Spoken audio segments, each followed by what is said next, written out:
Baik, kita akan melanjutkan pelajaran kita tentang rahasia kebenaran silsilah kejadian pasal 5. Rahasia kebenaran silsilah kejadian pasal 5. Minggu lalu kita telah mempelajari bersama-sama tentang apakah Adam bertobat. Apakah Adam bertobat? Dan mengenai Adam ini, kita memperhatikannya dari sudut pandang sejarah penebusan. Artinya apa? Artinya apa yang menjadi kehendak Tuhan? Apa yang menjadi kehendak Tuhan di dalam zaman itu? Di dalam zaman itu dan hubungannya dengan Yesus Kristus yang akan memberikan pemulihan atau melakukan pekerjaan penebusan. Sehingga tema utama dari setiap pelajaran kita itu akan selalu sama arah kita. Arah kita adalah tentang Yesus Kristus. Bagaimana pembahasan kita berhubungan dengan Yesus Kristus serta pekerjaan penebusannya. Oke. Nah, di bagian terakhir ada pertanyaan dari Bapak, saya lupa. Bapak siapa ya? Pak Bram ya. Pak Bram. Oke. Pak Bram tanya mengenai pohon pengetahuan baik dan jahat. Bapak Bram ada nggak? Nggak ada ya? Belum join, ya. Belum join, baik. Akan join atau bagaimana? Belum ada confirm, Pak. Belum ada konfirmasi, baik. Baik, kalau gitu saya langsung sampaikan di sini sehingga ketika mungkin dengar rekamannya bisa apa ya, langsung mendapatkan jawabannya gitu ya, karena saya sudah janji. Kenapa Tuhan meletakkan pohon pengetahuan baik dan jahat di dalam Taman Eden jika nantinya manusia bisa jatuh karena hal itu? Nah, ini merupakan pertanyaan dari semua orang Kristen sebenarnya. Bahkan orang yang bukan agama Kristen pun bertanya mengenai hal ini. Tetapi kita perlu memahami, kita perlu memahami hal ini dengan dengan arah yang sama. Dengan arah yang sama dengan kehendak Tuhan. Benar ya? Arah yang sama dengan kehendak Tuhan. Ketika pertanyaan ini muncul, kebanyakan orang berpikir begini. Ini orang yang terlalu kritis, tetapi ingin mencari kelemahan dalam Alkitab. Pertanyaan itu didasarkan, pasti ini bukan motivasi dari Bapak Bram, tetapi saya kasih tahu bahwa pertanyaan ini pun ditanyakan oleh orang-orang di luar sana, gitu ya. Dalam sudut pandang apa? Dalam sudut pandang bahwa adalah salah, perbuatan yang salah menaruh pohon pengetahuan baik dan jahat itu di dalam Taman Eden. Ini motivasinya. Jadi Tuhan taruh pohon pengetahuan baik dan jahat di dalam Taman Eden merupakan hal yang salah. Kenapa? Karena gara-gara Tuhan taruh pohon itu di situ, maka manusia jatuh dosa. Ini pemikiran umum orang menanyakan hal ini. Tapi kita perlu melihat dari sudut pandang Tuhan. Betul ya? Perlu melihatnya dari sudut pandang Tuhan. Artinya apa? Artinya, pohon pengetahuan baik dan jahat itu merupakan suatu cara Tuhan yang adil supaya manusia itu ada muncul suatu ketaatan, suatu aturan, suatu keteraturan. Harus ada suatu peraturan, barulah bisa teratur. Betul ya? Disitulah ketika ada aturan, maka selain keteraturan itu terwujud, ketaatan itu pun bisa muncul. Jika di rumah tidak ada aturan, mau jadi apa rumah kita? Benar ya? Nah, sehingga kita perlu melihat bahwa pohon pengetahuan baik dan jahat itu merupakan suatu aturan Tuhan. Ya, suatu aturan Tuhan yang suatu hal yang menjadi aturan Tuhan untuk yang menuntut ketaatan manusia. Jadi selama dia itu taat kepada firman Tuhan, maka dia akan selamat. Jika tidak ada yang perlu ditaati, jika kita bisa bayangkan, jika tidak ada hal yang harus ditaati, bagaimana manusia itu bisa dinilai? Jika tidak ada ujian, maka dari mana kita tahu bahwa kita sudah mampu untuk menghadapi hal itu? Jika di dalam pekerjaan tidak ada evaluasi, bagaimana kita tahu bahwa kita sudah lakukan baik? Betul ya? Prinsip dasar inilah yang perlu kita pahami. Bahwa Tuhan menaruh pohon pengetahuan baik dan jahat di dalam Taman Eden bukan untuk manusia jatuh dalam dosa. Bukan. Tetapi itu merupakan bentuk keadilan Tuhan. Bentuk keadilan Tuhan, bentuk bagaimana Tuhan ingin supaya manusia dilatih. Ya, dilatih untuk taat. Nah, seperti ini. Maka kita perlu melihat bagaimana kasih Allah ada di belakang sini. Betul ya? Kasih Allah ada di belakang. Orang tua tentu, Bapak Yansen ada anak-anak, tentu menerapkan aturan-aturan atas dasar apa? Kasih. Betul ya? Ingin melindungi mereka. Aturan-aturan itu. Sama, Tuhan pun mendirikan aturan mengenai pohon pengetahuan baik dan jahat itu karena Allah mengasihi manusia. Oke? Nah, di luar dari itu, ya di luar dari itu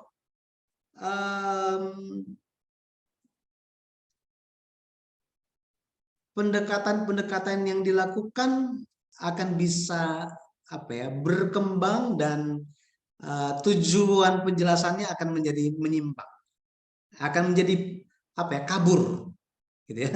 Pada akhirnya kalau ada yang lain lagi penjelasannya atau tuntutan yang lain selain dari ini, dasar ini, maka kita akan bisa salah paham. Salah paham. Kenapa Tuhan taruh itu? Kenapa Tuhan taruh di situ? Tapi kalau kita bisa lihat bahwa janji Tuhan yang ditulis di 1 Yohanes 2 ayat 25, 1 Yohanes 2 ayat 25 bahwa inilah janji yang dijanjikan Tuhan sendiri kepada kita, yaitu hidup yang kekal. Artinya apa? Tuhan ingin kita hidup yang kekal. Betul ya? Hidup kekal. Tuhan ingin kita hidup kekal. Tetapi harus ada satu aturan, satu cara. Caranya apa? Lewat ketaatan terhadap firman Tuhan. Referensinya Yohanes 8 ayat 51. Yohanes 8 ayat 51. Sehingga dengan ketaatan inilah, ketaatan terhadap firman Tuhan, maka hidup kekal itu bisa terwujud. Oke? Nah, jadi kita lihat dari sudut pandang ini. Nah, kita kembali. Semoga bisa dipahami dari penjelasan ini gitu ya. Kalau belum bisa paham, ya saya juga perlu berdoa lagi mengenai hal itu. Oke, kita lanjut dulu ya. Kita lanjut dulu. Baik, Pendeta Abraham Park, penulis seri Sejarah Penebusan, pendiri Gereja Presbyterian Bukit Sion Indonesia, dia di dalam buku yang pertama, Silsilah di Kitab Kejadian, diajarkan bagaimana cara kita mempelajari silsilah. Kita bisa mempelajari silsilah yang katanya itu membosankan, kita bisa paham dan mendapatkan makna di dalam silsilah-silsilah itu jika kita mengenal beberapa hal. Yang pertama itu arti nama, yang kedua itu kehidupan semasa. Kemudian ada informasi tambahan. Ya, informasi tambahan. Ada lagi, 2 lagi, tetapi saya pikir 3 hal ini yang merupakan fondasi. Nanti kalau baca buku Silsilah di Kitab Kejadian, nah nanti akan ada topik ini di bagian-bagian bab awal. Oke?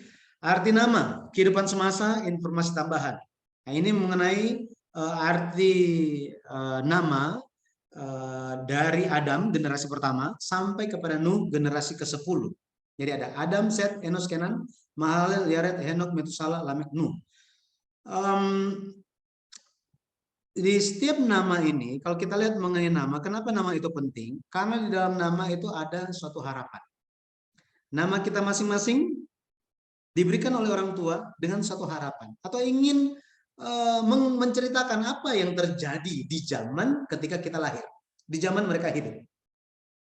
Ya, nah ini katanya juga nama adalah suatu doa, nah itu harapan gitu ya. Makanya kita sangat berhati-hati di dalam memilihkan nama untuk anak-anak kita. Ya, tentu seperti itu ya. Nah, orang tua pasti paham mengenai hal ini. Sama seperti itu, setiap generasi ini memiliki makna, suatu arti apa yang terjadi di zaman itu lewat arti nama mereka. Contoh mengenai Enos, Coba kita lihat mengenai nama Enos. Diberikan keterangan tambahan, informasi tambahan di zaman itu. Coba kita lihat ya. Kita lihat Kejadian pasal 4. Kejadian pasal 4. Ayat yang terakhir coba kita lihat. Ayat 26. Oke. Kejadian 4 ayat 26 dikatakan begini. Lahirlah seorang anak laki-laki bagi Set juga. Dan anak itu dinamainya Enos. Waktu itulah orang mulai memanggil nama Tuhan. Jadi ditekankan di sini bahwa apa? Di zaman itu orang belum memanggil nama Tuhan sampai siapa lahir? Enos. Apa arti nama Enos? Kita kembali. Enos artinya mudah pecah, lemah. Jadi Set sebagai orang tua memberikan nama Enos, dia memahami bahwa apa? Manusia yang sudah jatuh ke dalam dosa, yang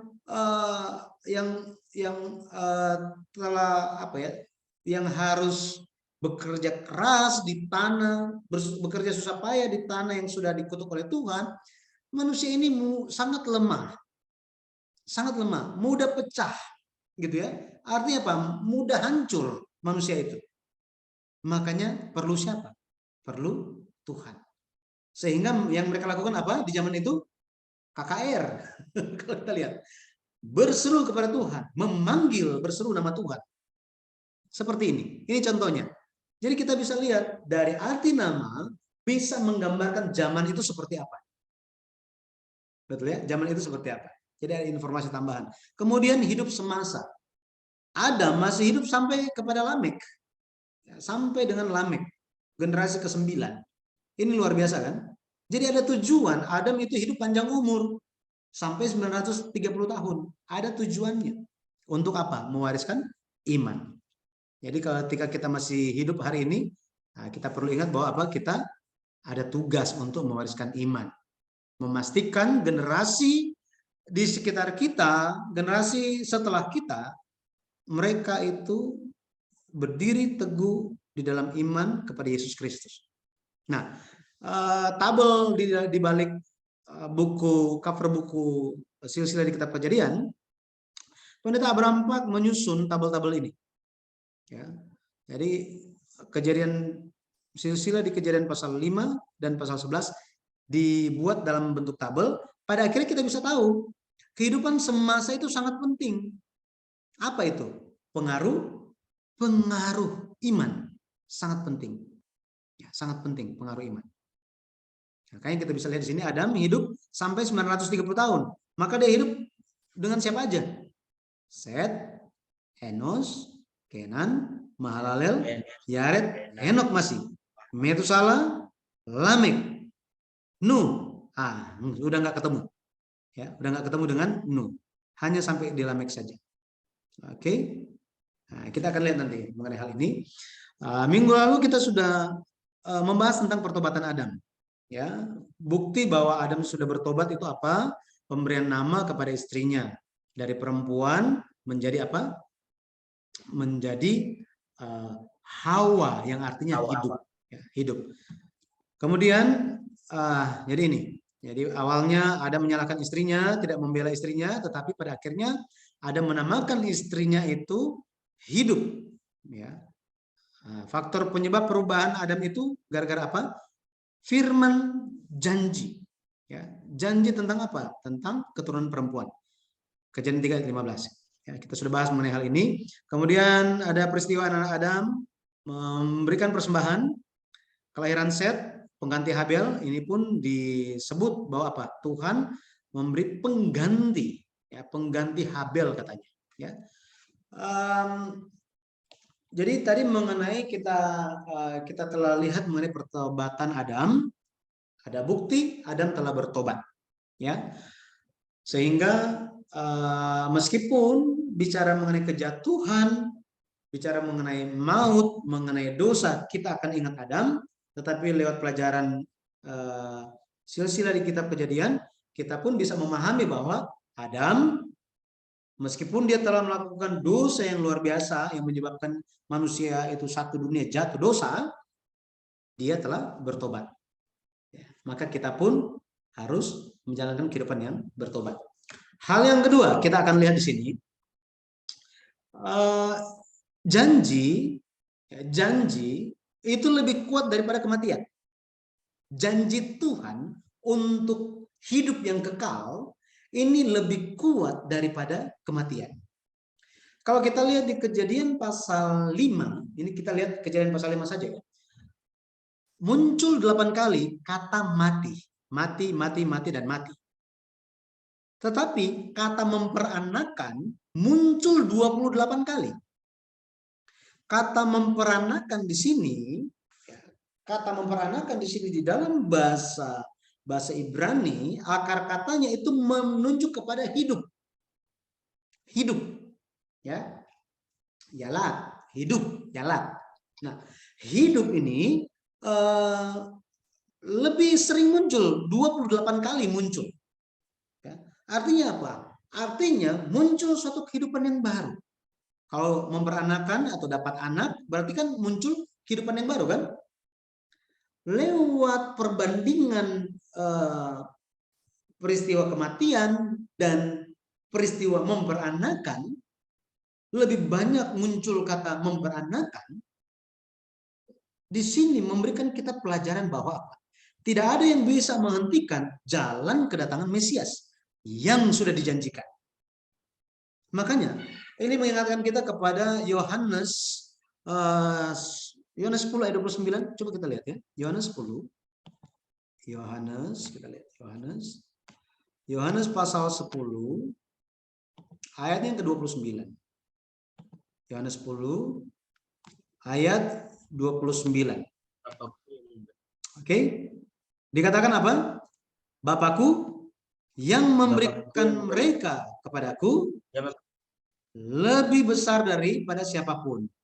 Dan seorang pun tidak dapat merebut mereka dari tangan Bapa. Artinya apa? Artinya ada jaminan Tuhan untuk manusia, untuk kita. Ada jaminan bahwa apa? Bahwa Tuhan akan mewujudkan janjinya. Ini luar biasa. Makanya kita penting untuk memperhatikan perjanjian Tuhan. Hari ini merupakan kelas yang kelima yang saya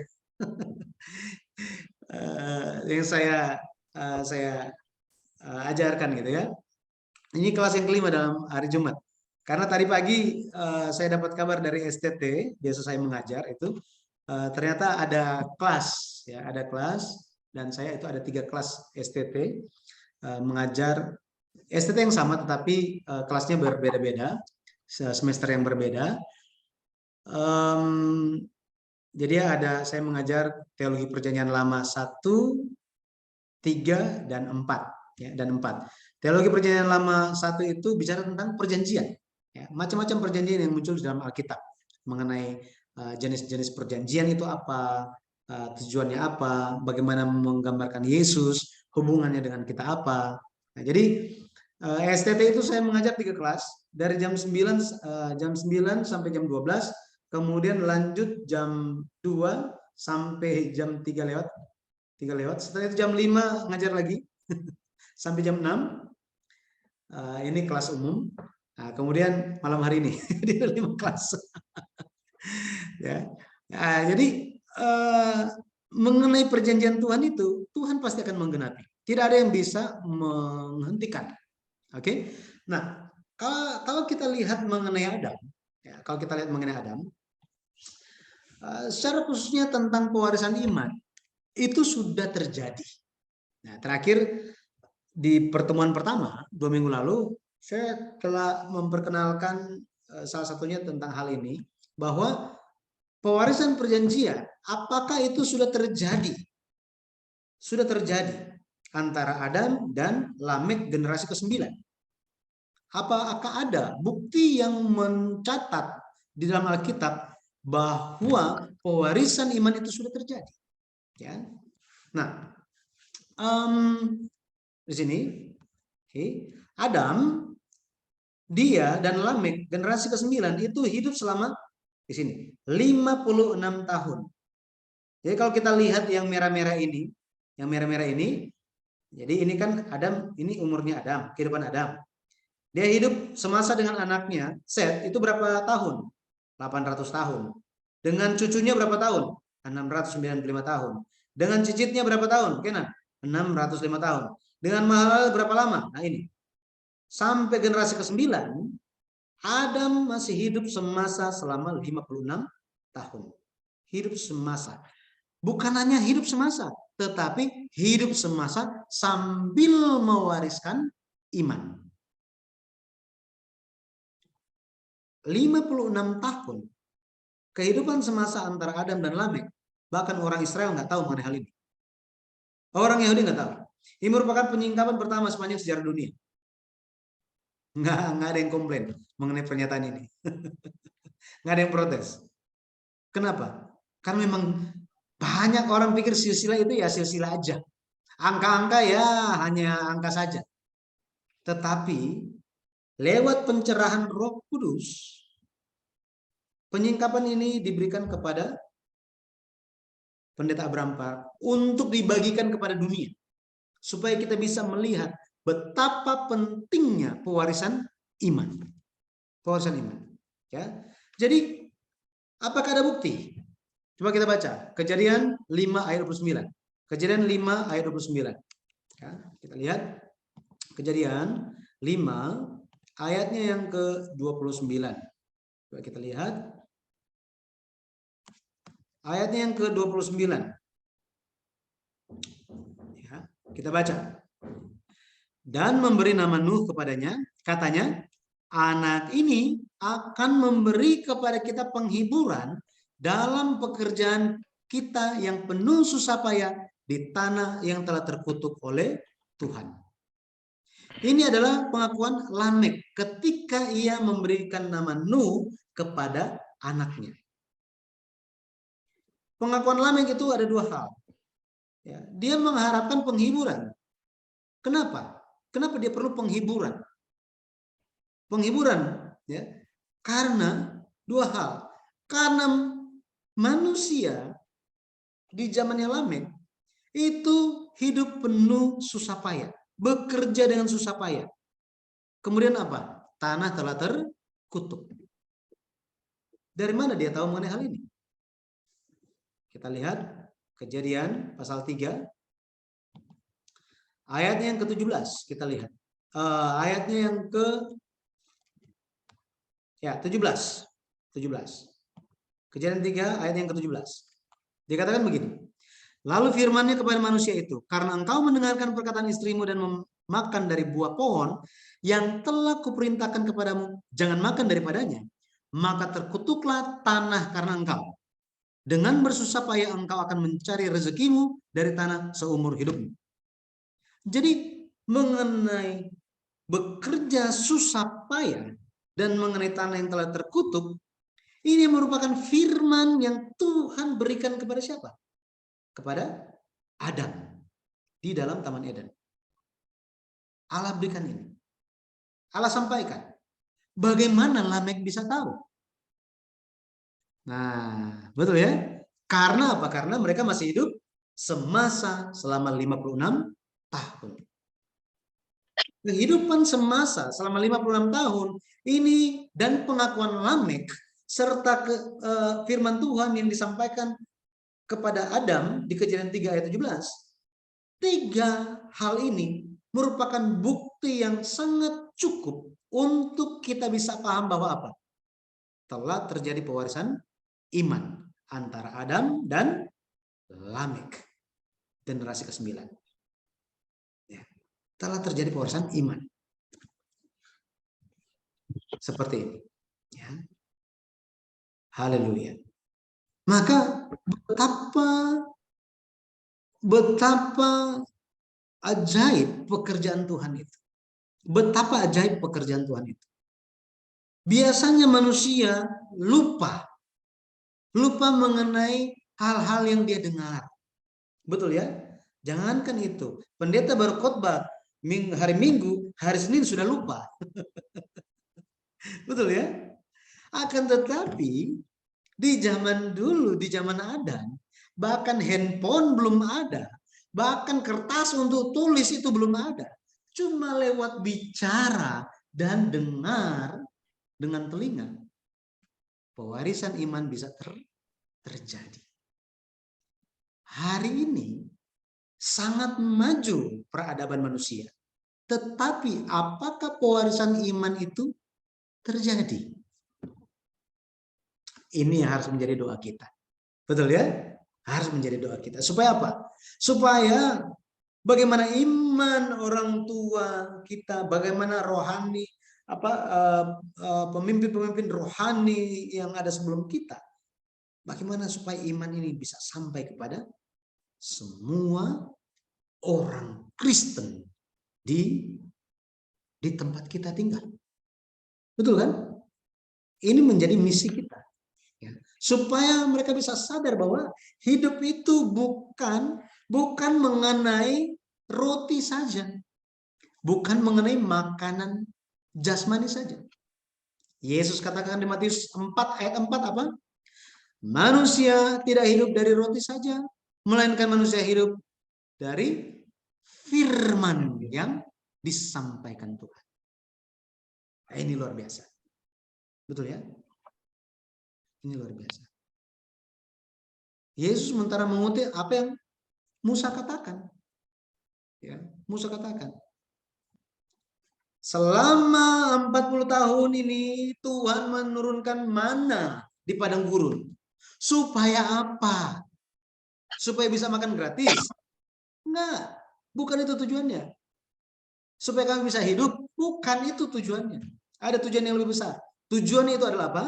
Supaya kamu sadar bahwa manusia hidup bukan dari mana yang turun itu saja. Tetapi manusia hidup lewat mentaati firman Tuhan. Ini luar biasa. Ya, luar biasa. Jadi bukti pewarisan iman telah terjadi. Maka kesadaran akan firman. Kita lihat Lamek ya. Kita lihat Lamek. Karena dia sadar akan firman Tuhan, maka dia beri nama anak dia apa? Nuh. Arti Nuh itu apa? Arti nama Nuh adalah penghiburan, istirahat, sabat. Kenapa dia mau penghiburan? Betul ya? Yesus berbicara kan? Yesus bicara bahwa marilah kepadaku kamu yang letih lesu dan berbeban berat. Aku akan memberikan kelegaan kepadamu. Ini Yesus katakan. Matius 11 ayat 28. Matius 11. Kita lihat ya. Matius 11 ayat 28. Bapak Yansen bisa bantu baca? Matius 11 ayat 28.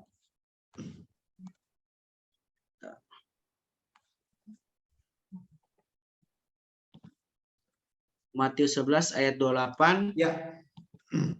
Marilah kepadaku semua yang letih lesu dan berbeban berat, aku akan memberi kelegaan kepadamu. Amin. Jadi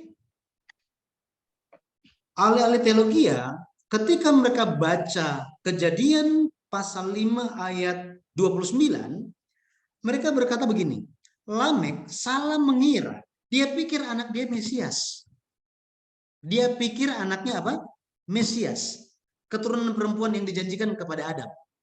Tetapi dia keliru katanya. Ini perkataan ahli-ahli teologi. Akan tetapi, kalau kita lihat, kita perlu lihat ini dari sisi yang berbeda.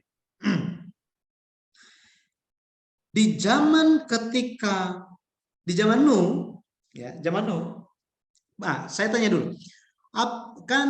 Kalau kita baca Kejadian pasal 6, Kejadian pasal 6 katanya kejahatan itu penuh di bumi kan? Kejahatan, dosa dan kejahatan itu penuh di bumi. Pertanyaan saya, apakah manusia baru-baru menjadi jahat setelah Nuh lahir? Bagaimana? Sudah sebelum Nuh lahir, sudah ada kejahatan. Sudah ada kejahatan kan? Betul ya? Jadi sudah ada dosa dan kejahatan yang begitu luar biasa bahkan sebelum Nuh lahir. Tetapi maka di saat yang seperti itu, Lamek itu sangat tertekan melihat bahwa apa? Orang-orang hidup semaunya, tidak peduli tentang perjanjian Tuhan. Janji tentang keturunan perempuan. Sudah tidak ada lagi iman yang menantikan Mesias. Tetapi di tengah-tengah zaman yang gelap seperti itu, muncul atau tampillah Lamek yang memiliki iman yang menantikan Mesias. Messianic faith. Ya, ini istilah gitu ya, istilah yang dibuat. Iman yang menantikan Mesias. Kenapa? Kalau kita bandingkan di zaman Yesus lahir, apakah ada orang-orang yang memiliki iman yang menantikan Mesias? Yohanes 1 ayat yang kelima dikatakan apa? Terang itu bercahaya di dalam kegelapan, tetapi kegelapan itu tidak menerimanya. Tidak memahaminya. Ayat yang ke-11, dia datang kepada milik kepunyaannya, tetapi milik kepunyaannya itu tidak menerimanya. Adakah iman yang menantikan Mesias? Ketika orang Majus datang ke Yerusalem bertemu dengan Herodes, Herodes bingung, kok ada raja yang lain selain dia. Dia panggil ahli-ahli Taurat, ahli-ahli Taurat, orang-orang yang sangat tahu luar dalam mengenai Alkitab, pendeta-pendeta, ahli-ahli teologi yang luar biasa ternama, sangat terkenal. Mereka bilang apa? Oh, memang benar akan datang. Di mana? Di Bethlehem, Yudea katanya.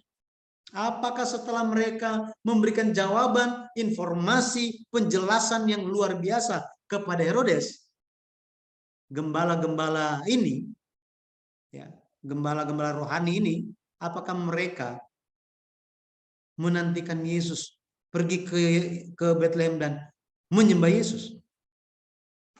Enggak ada. Tidak ada iman yang menantikan Mesias di zaman Yesus lahir. Tidak ada. Ya.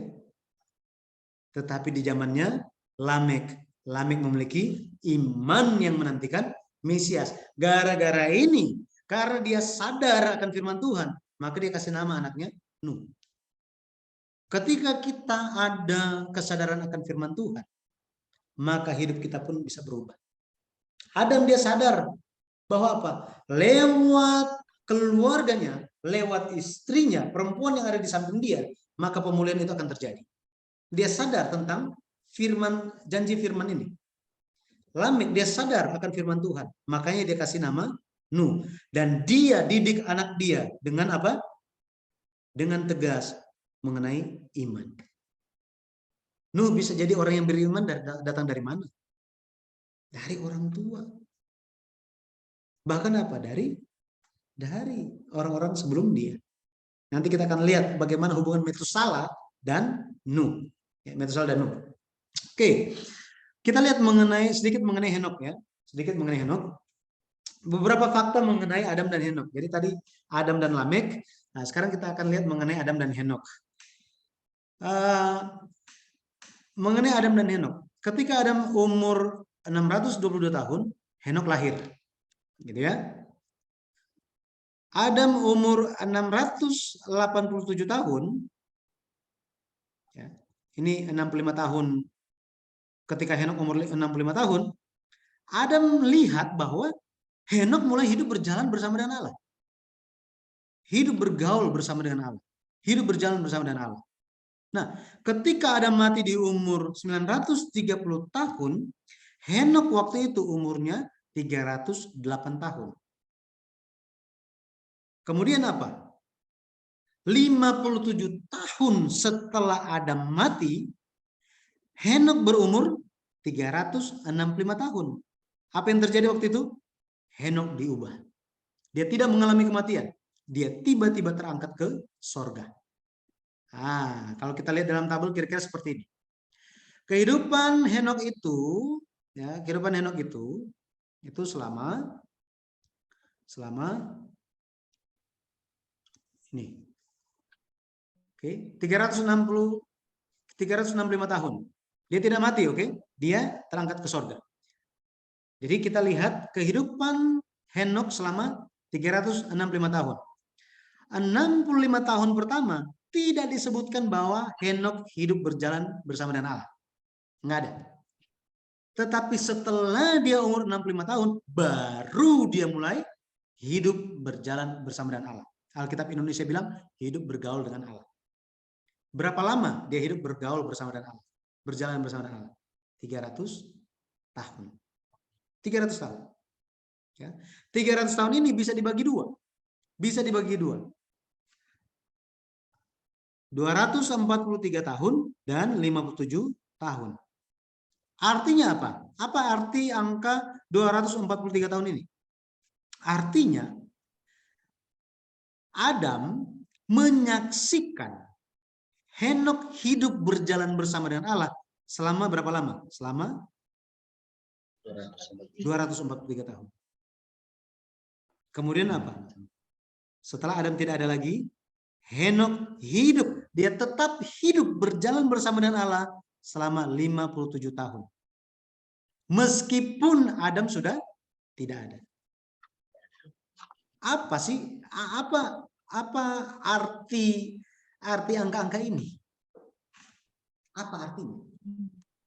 Kita perlu ingat, siapakah yang hidup berjalan bersama dengan Allah di dalam Taman Eden?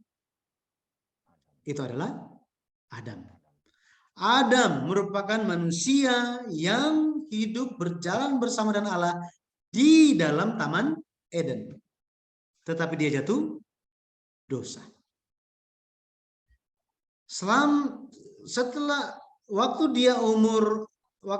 di sini Adam umur 620 tahun, dia lihat, oh ya, ada generasi ketujuh dikasih nama Henok. Oh ya, puji Tuhan. Nggak ada yang spesial. Dia tetap mewariskan iman apa adanya. Ya.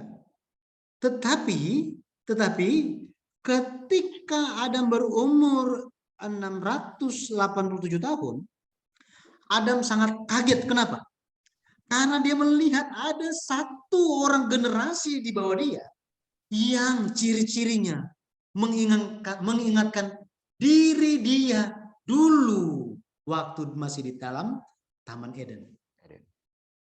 Siapa itu? Yang kaget. Itu adalah Henok, keturunan ke-7. Keturunan yang ke-7. Dia pikir cuma ya 1 minggu oke lah, 1 tahun oke lah. Tetapi dia apa? Dia bisa melihat hal itu.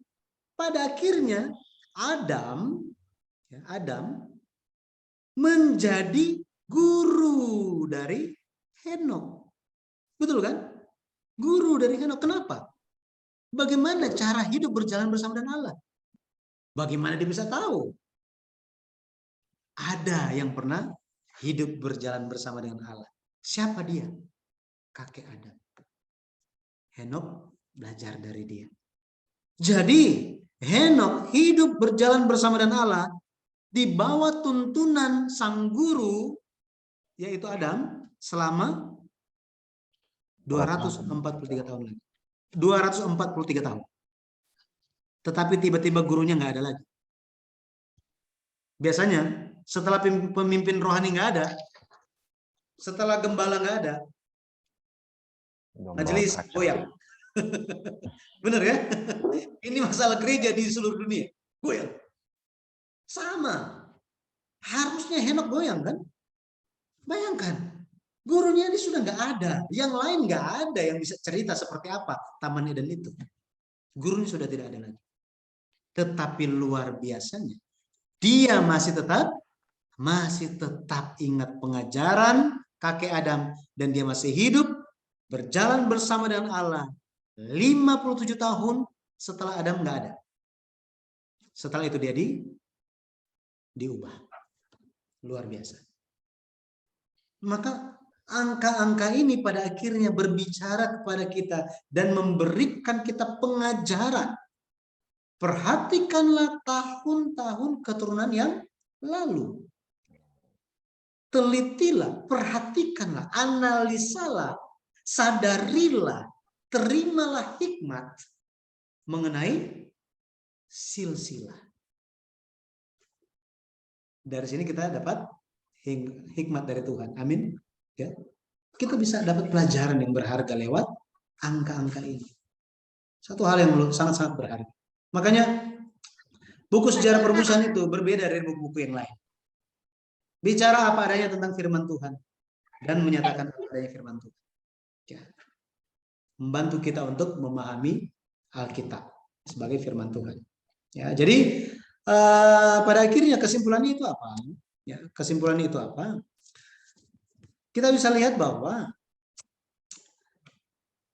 Henok bisa, ya, karena Henok, kita mulai dari sini. Henok tidak mengalami kematian. Henok tidak mengalami kematian. Ya, itu ada dasarnya, ada alasannya. Gara-gara apa? Gara-gara dia hidup berjalan bersama dengan Allah. Bukannya langsung begitu aja, suka-suka Tuhan. Bukan. Ada alasan. Tuhan itu adil.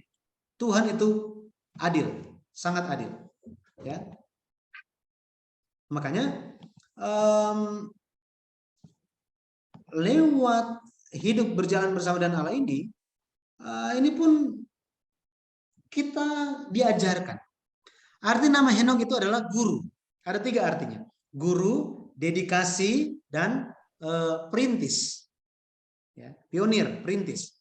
Guru, dedikasi, kemudian perintis. Nah, lewat Henok, Henok menjadi guru bagi kita, mengenai apa? Yang mengajarkan apa? Bagaimana hidup berjalan bersama dengan Allah. Kata bergaul, kalau kita baca di Kejadian 5 ayat 22 sampai 24, ada muncul kata bergaul. Tetapi bahasa Ibrani itu adalah halak. Halak artinya pergi, datang, berjalan. Pergi, datang, berjalan. Kata ini, ya, berkembang menjadi yitalek. Yitalek. Yang artinya meletakkan kehendak saya di bawah orang itu, kemudian saya ikut di belakang. Ini. Jadi kita bisa melihat bahwa apa? Bahwa iman sudah, Henok sudah meletakkan seluruh kehidupan dia, kehendak dia di bawah kekuasaan Tuhan.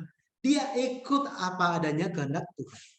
Pertanyaannya, bagaimana Henok bisa berjalan bersama dengan Allah? Yang pertama, Henok telah bertobat.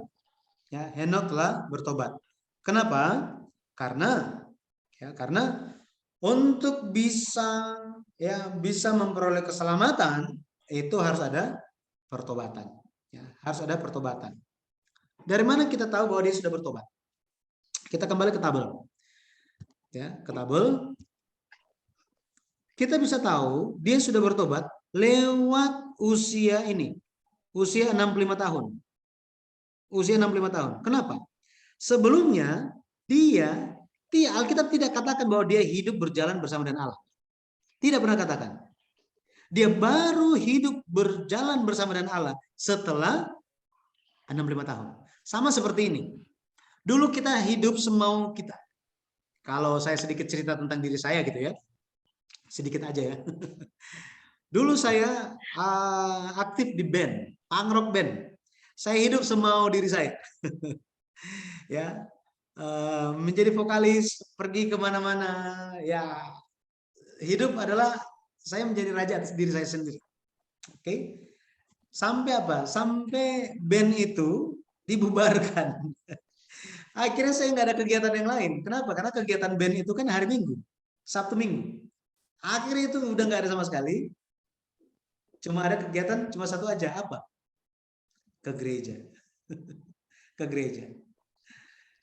Hari pertama saya pergi ke gereja di Jakarta, saya langsung jadi singer dengan rambut yang masih gondrong. Pernah lihat pangrok kan gitu ya. Jadi rambutnya berdiri-berdiri, cuma waktu saya pergi ke gereja saya turunin rambutnya gitu ya. Sejak waktu itu perlu ada apa? Lewat firman Tuhan saya sadar bahwa apa? Wah, hidup saya harus berubah. Betul ya? Dari kehidupan yang lama menjadi kehidupan yang baru di dalam Tuhan. Di dalam Tuhan. Yesus datang untuk mengubah kita menjadi manusia yang baru di dalam Kristus. Sama seperti itu, Henok perlu berubah. Sebelumnya dia tidak pernah memperhatikan, dia tidak peduli tentang hidup berjalan bersama dengan Allah. Meskipun Adam selalu bicara mengenai hal itu. Kakek dulu, nah kita pernah begitu ya, pergi ke rumah kakek kita terus bilang apa? Kakek dulu, nah sama seperti itu. Henok selalu dengar, tetapi tidak ada pengaruh apa-apa. Tetapi ketika dia berumur 65 tahun, sesuatu terjadi dan hidup dia berubah. Untuk hidup bisa berubah, mengambil suatu keputusan, ketetapan hati untuk berubah, perlu ada pertobatan yang sungguh-sungguh. Betul ya? Tanpa pertobatan yang sungguh-sungguh, jangan harap bisa hidup berjalan bersama dengan Allah secara konsisten. Harus apa? Bertobat. Dan pertobatan itu bukan bertobat satu kali dan selesai. Tetapi apa? Harus terus bertobat. Karena kita juga apa? Bisa secara tidak sadar melakukan dosa. Betul ya? Nah, jadi Henok telah bertobat sepenuhnya, ya, bertobat sepenuhnya. Kemudian, bagaimana? Jadi yang pertama, Henok bisa berjalan bersama dengan Allah karena apa? Dia bertobat. Yang kedua, dia menjadi satu dengan Allah. Menjadi satu dengan Allah. Yohanes 17 ayat 21. Satu dengan Allah. Menjadi satu dengan Allah artinya apa? 4 hal. Tujuan kita harus sama dengan tujuan Tuhan. Cara kita hidup harus sama dengan kehendak Tuhan. Hati kita harus sama dengan hati Tuhan, bukan terpaksa. Kemudian apa? Sesuaikan kecepatan kita dengan kecepatan Tuhan. Ya. Tujuan kita harus sama. Harus sama. Tuhan maunya apa? Itu harus sama menjadi tujuan Tuhan harus menjadi tujuan kita. Cara Tuhan seperti apa? Mari kita ikut. Karena seringkali kita ikut Tuhan dengan cara kita sendiri. Nggak berhasil. Jadi kita perlu ikut cara Tuhan. Hati kita harus sama, bukan terpaksa. Tetapi kita harus dengan rela hati, tulus hati ikut Tuhan. Memiliki hati Kristus katanya. Ya? Dan kecepatan kita harus sama. Nah, seperti ini. Yang terakhir dia dikatakan apa? Kita perlu memiliki iman yang berkenan kepada Allah. Memiliki iman yang berkenan kepada Allah. Ibrani 11 ayatnya yang kelima secara khusus mencatat iman Henok itu seperti apa. Ya. Dikatakan bahwa Henok dia percaya bahwa Allah itu ada dan Allah memberikan upah kepada mereka yang percaya kepada Allah. Allah memberikan upah. Jadi percaya Allah itu ada dan Allah memberikan upah. Harus ada kehidupan seperti itu. Pada akhirnya Henok dia memiliki iman yang berkenan kepada Tuhan. Dirinya, kehidupannya itu berkenan kepada Tuhan.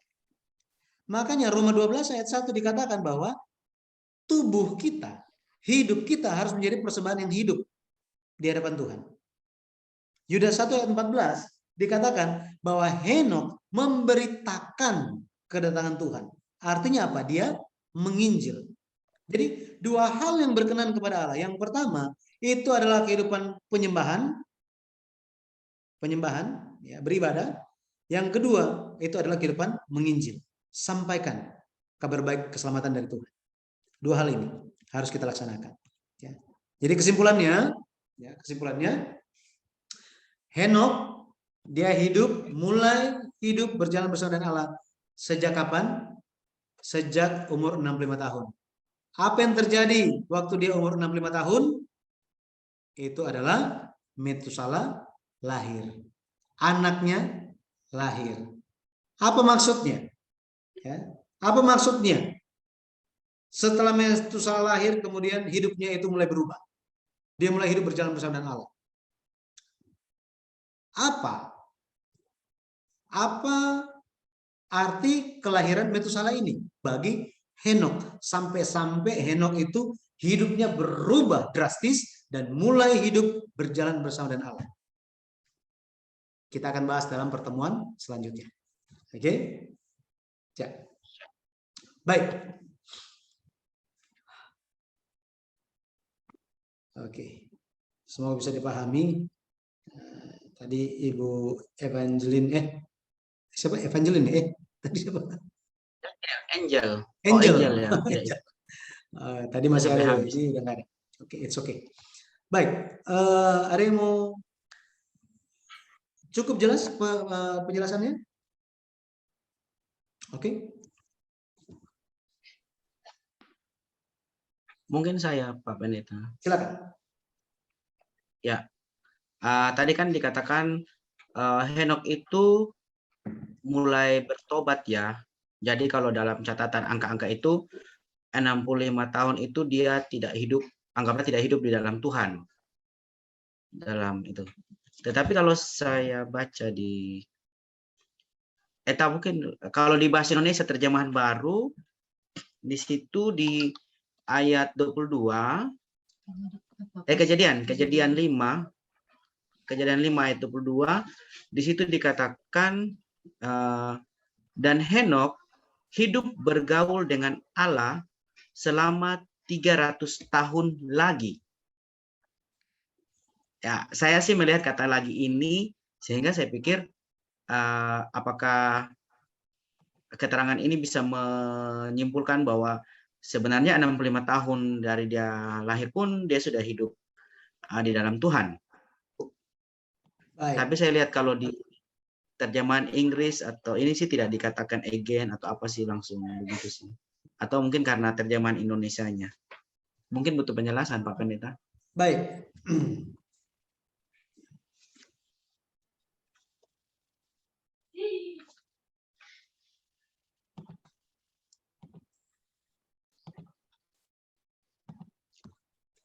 Jadi kalau kita lihat dalam bahasa asli, ya, dalam bahasa Ibraninya kata lagi tidak ada. Cuma dalam bahasa Indonesianya aja ada. Saya nggak tahu alasan LHI menaruh hal itu. Apakah itu langsung memberikan kesimpulan atau apa atau dasar apa, saya nggak tahu, gitu ya, karena saya bukan LHI. Tetapi kalau kita merujuk kepada terjemahan asli atau catatan asli dan terjemahan versi lainnya, kata lagi tidak ada. Sehingga di sini menekankan bahwa apa? Dia hidup berjalan bersama dengan Allah setelah ini. Setelah dia mendapatkan Metusala. Makanya di sini Wayithalek, ya, Wayithalek Henokh et ha Elohim ehar haulido. Jadi Metusela. Jadi di sini tidak ada lagi, tapi apa? Langsung setelah dia mendapatkan Metusala. Seperti ini. Ya. Nah, itu. Ya, baik. Terima kasih Pak Pendeta. Terima kasih. Ya, makanya hal yang seperti ini, penjelasan seperti ini perlu orang-orang tahu supaya jangan salah paham gitu ya. Ya, menarik juga sih kalau kita lihat dari silsilah, maksudnya dari Adam sampai Henok sampai dengan Lamek, Nuh sebelum air bah, maksudnya ada manusia langka yang diangkat Tuhan hidup-hidup.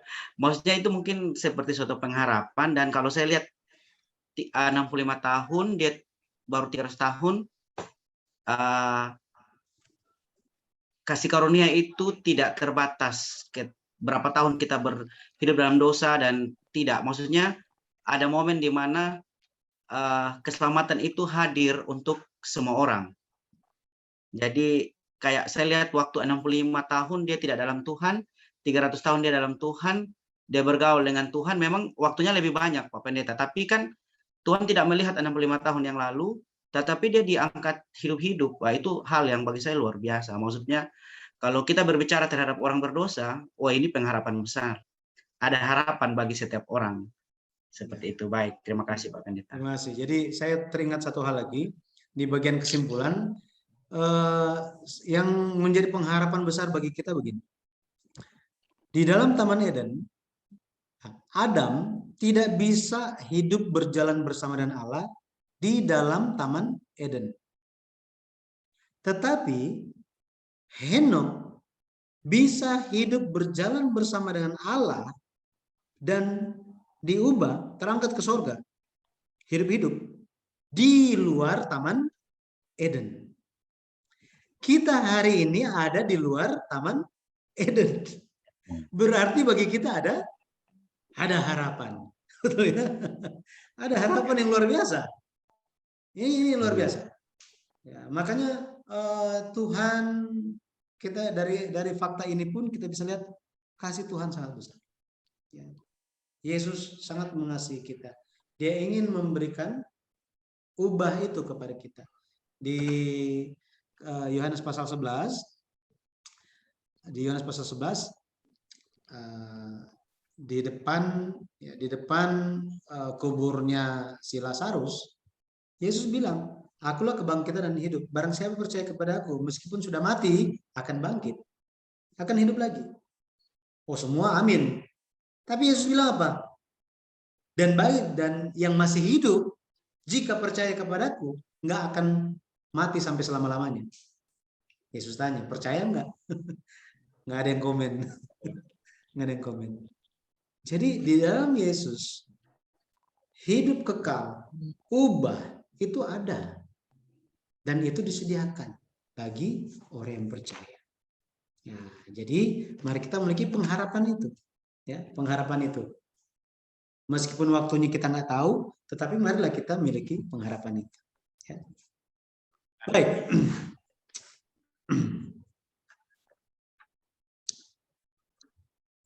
Semoga nanti teman-teman yang lain bisa mengikuti meskipun melalui rekaman ya.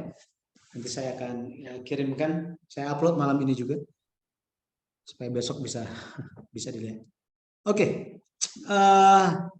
Baik, terima kasih sudah ikut. Moga-moga lewat mengikuti pelajaran ini seperti apa pembahasannya, bagaimana saya membahasnya, seperti itu juga pengajar-pengajar dari Gereja Presbyterian Bukit Sion Indonesia GPBSI ini menyampaikannya, gitu ya, menjelaskannya dan menjawabnya. Mungkin ada sedikit-sedikit hal yang berbeda, tetapi cara menyampaikannya pada umumnya sama, gitu ya, pada umumnya sama. Jadi teman-teman semua bisa bayangkan bahwa oh kira-kira ini apakah penjelasan yang seperti ini dengan metode pembelajaran seperti ini apakah bisa masuk kepada teman-teman kita yang lain di sana ya di Kupang. Sehingga lewat penjelasan ini semoga meskipun tidak mengikuti secara langsung, jadi teman-teman semua bisa sampaikan langsung, ceritakan langsung mengenai apa yang sudah dipahami, gitu ya. Sambil latihan ya, sharing. Ya, baik, Pak Pendeta. Baik. Ya, jadi ada teman-teman yang tidak hadir, memang di grup mereka menonton rekaman. Jadi ada yang cerita, mereka sangat senang dan memang mereka katakan baru. Malam ini mereka memang tidak bergabung karena ada keperluan keluarga dan sebagainya. Tapi kan saya sih sendiri merasa bersyukur karena minimal teman-teman tersentuh dengan sejarah penembusan ini, karena dari awal memang saya berinisiatif untuk membuka kayak kelas, berkeinginan GPBSI bisa hadir di Kupang, karena memang saya juga jujur sudah lama menjadi Kristen dan banyak baca buku rohani, tapi belum pernah mendapat penjelasan ulasan mendetail tentang sejarah, silsilah, dan terus terang memang saya ikut retret pun tentang kerub, tentang langit yang terbuka. Awalnya saya berpikir aneh juga ya, ini kok bahas-bahas tanda-tanda, apa gunanya? Tapi semuanya itu memang berbicara tentang Kristus, dan awal-awalnya saya susah mengerti Pak Pendeta, cuman di akhir dari setiap penjelasan itu kan nanti ada hal praktis dan firman Tuhan kan. Di situ seperti otak terbuka, dan ya kita jujur kalau kita orang awam sih, saya berpikir ya Tuhan memakai orang pendeta-pendeta hamba Tuhan di GBBSI untuk seluruh dunia ini penuh dengan pengetahuan. Amin. Amin. Jadi ini visi kita semua. Semoga visi ini kita terus jadi satu. Visi kita menjadi satu, dan semakin banyak orang yang memiliki visi yang sama, sehingga apa yang dinubuatkan Tuhan, pengenalan akan Tuhan memenuhi bumi seperti air menutupi lautan, ya itu bisa terwujud. Ya. Nubuat Yesaya, nubuat Habakuk itu bisa terwujud melalui pelayanan kita. Ya. Ya, oke, baik. Baik kalau gitu. Ada hal yang perlu didoakan? Oke. Ya, terus mendoakan kami di Kupang untuk teman-teman bisa punya semangat belajar firman Tuhan. Doakan kalau saya sekeluarga ya palingan doakan agar istri yang sedang mengandung tetap sehat, bayi juga sehat, dan sampai Desember nanti kan perkiraannya melahirkan. Semoga sehat-sehat selalu Pak Pendeta. Baik. Bapak Erik? Oh, Shalom Pak Pendeta. Oke. Kalau saya sama dengan kayak Ansen, mungkin bisa doakan juga untuk komunitas kita yang baru ini, kelas belajar kita, biar kita yang sudah hadir selalu mendapat hikmat untuk mengerti hal-hal yang dijelaskan oleh pendeta, dan makin hari makin berkembang juga pengertian kita, dan bisa membawa teman-teman yang lain untuk bergabung supaya bisa mengerti bersama. Terus untuk keluarga, doakan keluarga kecil, istri dan anak juga, supaya semua sehat-sehat dan baik-baik. Gitu aja Pak Pendeta. Baik. Pak Hani, Pak Dion. Oh ya, ini Pak Hani. Halo Pak Hani, ini teman. Ya, malam Pak Yansen, malam Bapak Pendeta semua. Malam. Mungkin ada yang mau didoakan, Pak? Ya, terima kasih. Yang pertama, memang malam ini kami mendapat pengetahuan yang sangat-sangat banyak. Terima kasih untuk Pak Pendeta dan teman-teman semua. Dan mungkin mohon doa untuk kalau bisa ke depan teman-teman lain juga bisa bergabung. Nanti saya juga akan membagikan kepada teman-teman yang lain juga. Terima kasih. Ya.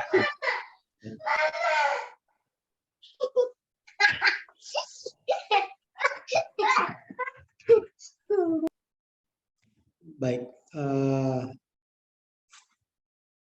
Ya. Bapak Dion, Bapak Rido, mungkin ada yang mau didoakan? Salam, selamat malam. Pak Rido. Oh ya, malam Dion. Minta maaf baru gabung. Ya, tidak apa-apa Dion. Mengikuti Saka masih. Oh ya, mengikuti Pak Pendeta. Baik. Pak Rido, ada yang mau didoakan? Halo Nen. Ini istrinya, Ibu Oh, Nancy, istrinya. Pak Pendeta. Ibu Nancy. Iya. Ya. Pengantin baru. Untuk keluarga saja. Oke. Oke. Baik. Ya, saya berdoa ya. Mari kita berdoa. Allah Bapa yang penuh kasih, kami mengucap syukur ya Bapa, karena kami bisa mempelajari firman. Firman berharga dinyatakan kepada kami, satu tujuannya hanya supaya hati Bapa bisa kami pahami. Rencana keselamatan yang dari Tuhan bisa kami sadari. Lewat firman yang dinyatakan, kami bisa melihat kasih-Mu yang begitu besar, melalui Yesus Kristus yang Engkau utus, supaya kami memperoleh keselamatan. Kami bisa menghargai jasa penebusan yang dilakukan oleh Tuhan kami Yesus Kristus. Bapak terima kasih. Hamba mau mengucap syukur, kami semua mengucap syukur karena bisa bersama-sama mempelajari firman. Hanya Engkau saja yang dimuliakan ya Bapak melalui pelajaran ini. Biarlah komunitas pelajaran Alkitab, pelajaran sejarah penebusan ini bisa terus berkembang ya Bapak. Bagi rekan-rekan kami yang berhalangan, kiranya Engkau yang senantiasa menyertai, supaya kerinduan kami, visi kami menjadi sama. Bagaimana firman Tuhan, pengenalan akan Engkau bisa melanda kota Kupang dan sekitarnya ya Bapak. Sehingga pekerjaan-pekerjaan besar dari Tuhan pun akan terjadi di daerah tempat kami tinggal melalui kami dan keluarga kami. Bapak terima kasih. Kami ingin ya Bapak supaya komunitas ini semakin berkembang, semakin kuat, semakin banyak orang-orang yang menjadi satu hati untuk berketetapan hati, mengenal Engkau lebih dalam dan menyampaikan kembali, menyebarkan lebih luas lagi pengenalan akan Tuhan lewat sejarah penebusan ini. Bapak, hamba-Mu bersyukur karena rekan-rekan bisa berkumpul dan belajar Alkitab di malam hari ini. Hamba mau berdoa untuk Pak Yansen, biarlah Engkau yang senantiasa beserta di dalam pekerjaan, dalam keluarga, sehingga setiap hal yang dilakukan oleh keluarga Pak Yansen berbuah, dan buah ini untuk kemuliaan Tuhan saja.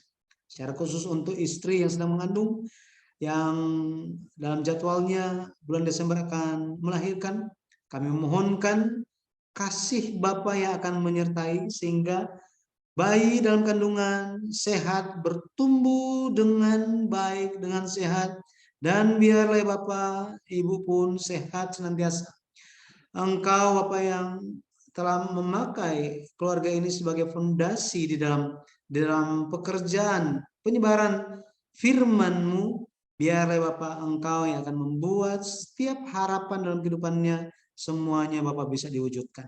Sertai anak-anak, semuanya Bapak bisa bertumbuh di dalam takut akan Tuhan. Bapak terima kasih untuk Bapak Eri dan keluarga, tolong Engkau sertai.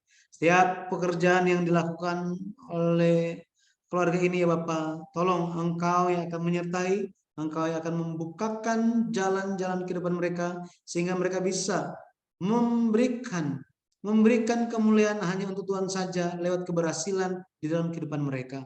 Hamba mau berdoa, tolong Engkau sertai untuk baby Emerald, sehingga bisa tumbuh di dalam kasih Tuhan, penuh dengan kasih orang-orang di sekitarnya, sehingga ya Bapak, pewarisan iman pun bisa terwujud di dalam keluarga ini.